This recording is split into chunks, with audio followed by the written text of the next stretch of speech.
Hi guys, I am Leopoldo and this is the Logistic in Brazil. This is a podcast about what happened in logistics here in Brazil. This is our first episode and as a highlight, let's talk about the railroads and also about the progress of marketplaces here in Brazil. This is the Logistics in Brazil and let's go.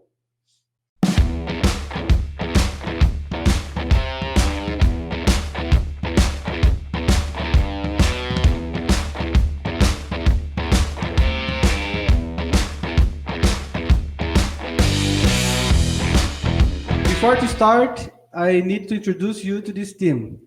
Here with me are Mauricio, CTO at KMM, Gustavo, Head of Technology at KMM, Gabriel, Product Manager at KMM. Well, we are all from KMM.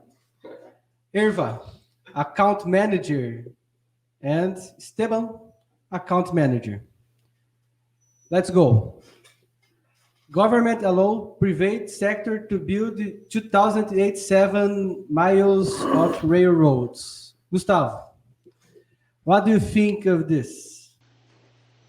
Thank you, Leopoldo. I think this is an excellent opportunity for Brazil because the proposal of this bill is to bring a new and simpler way for private companies to expand or reactivate railroad lines. And without going through all the processes and bureaucracy involved in a regular concession.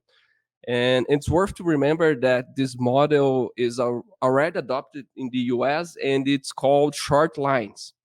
It doesn't have all the bureaucracy that then we have in the regular concession, but it also has some limitations. So this bill intends to facilitate the process for what we can say the last mile of railroads. And right now, it needs to be approved by our Congress and in 120 days.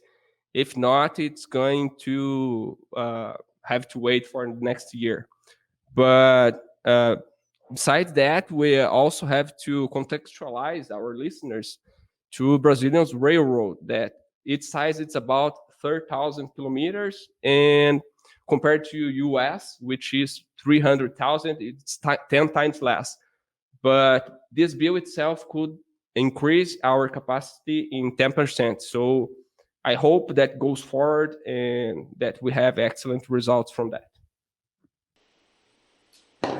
What is interesting of this news is that there is a new role in this law. We will open the market for new companies, and then you can have like the independent rail operator. So new companies can start to operating the railroads as well. So I think it's pretty cool as well. Another important fact is that only 25% of transportations in Brazil are done in models different of road network. Exactly. 75% of transportations in Brazil is on road network. So this is a small but a very important step to increase the other models in Brazil. And this new law, it's not just new, it's also a railway revolution for Brazil. As governors and leaders have said, because it allows to more people to invest and face some risks, but as Gustavo has said, there are many opportunities to grow. So I also think it is a railway revolution. Yes, I think that it's a step forward to revert the decision made by Juscelino Kubitschek. For those of you who are not familiar with Brazilian history, our former president Juscelino made a decision in the 50s to prioritize road instead of railroads.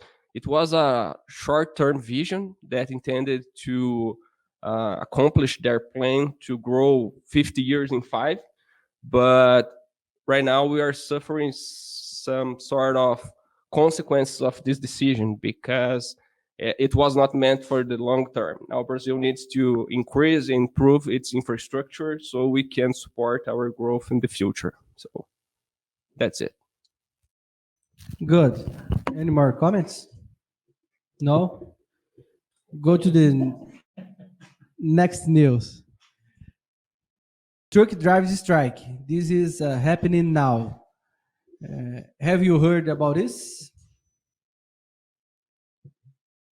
Actually, I was very afraid about this. So on last Saturday, I already filled my tank.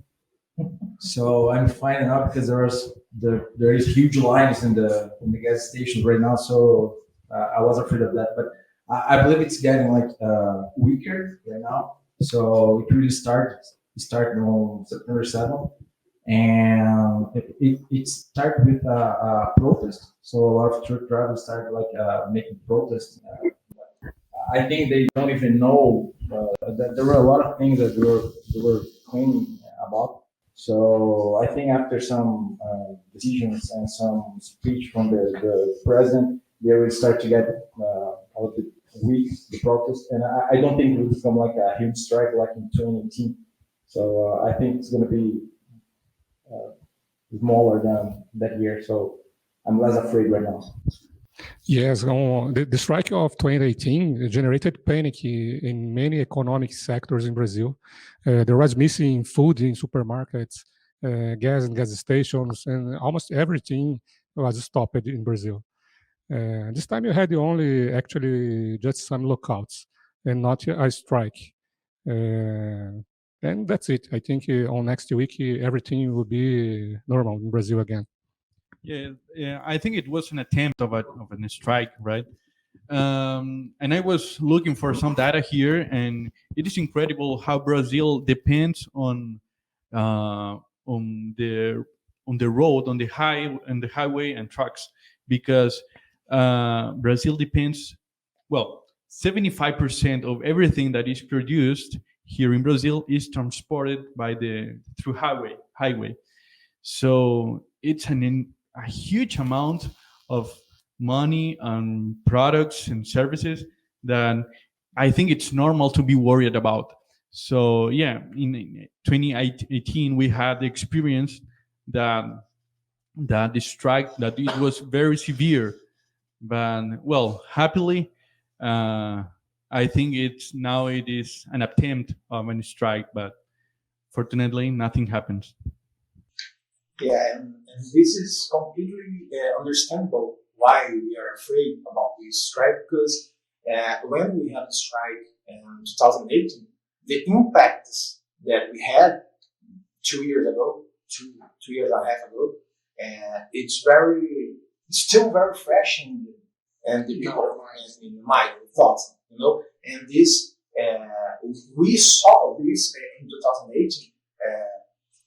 We had about a lot of problems about food, about markets, about medicine, and it's completely understandable why right now we are still afraid about that. But we can see that it's smaller than it was in 2018, and I'm some kind more calm about what is happening right now with our truck drivers.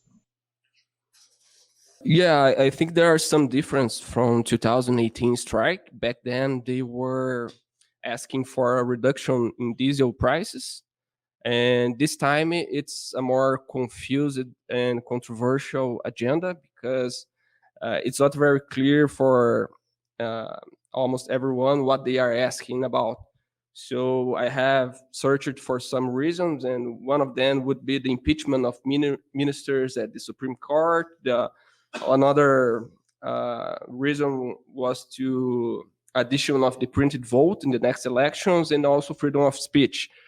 But with President Jair Bolsonaro's statement of letter yesterday, I think this movement lost a lot of force, and now it's not gonna turn into anything as great as or as catastrophic as 2018. So as Esteban said, the dependence of Brazil on road model on top of the organization of truck drivers leave Brazil in a very fragile position because they have a huge force. So if they decide to, they can cause a big impact in Brazil's economy, bringing inflation and prices up. So correct. And this fact makes really weird because back in 2018 they were fighting against the government.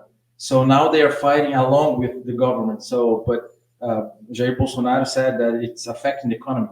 So they're trying to fight with Bolsonaro and like affecting him and bring some bad effects to the government. So that's really weird. So I think it's not go too far. Well, that's it. And the next news, Mercado Livre expands its own logistics network and has no interest in Correios.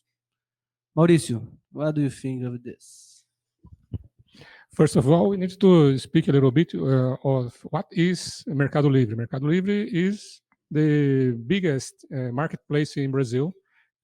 Formerly, they was born on Argentina, but they grow in Brazil. So I think they are Brazilians now. And they are huge. They are huge. They are pioneers in marketplaces in Brazil. And how about Correios? Who helped me to explain what is Correios? It's Go ahead. Public postal service in Brazil, which is supported by the government. So it's a public company. It's not a private company. It's a public one. So, and I think now the government's trying to sell to make it more profitable.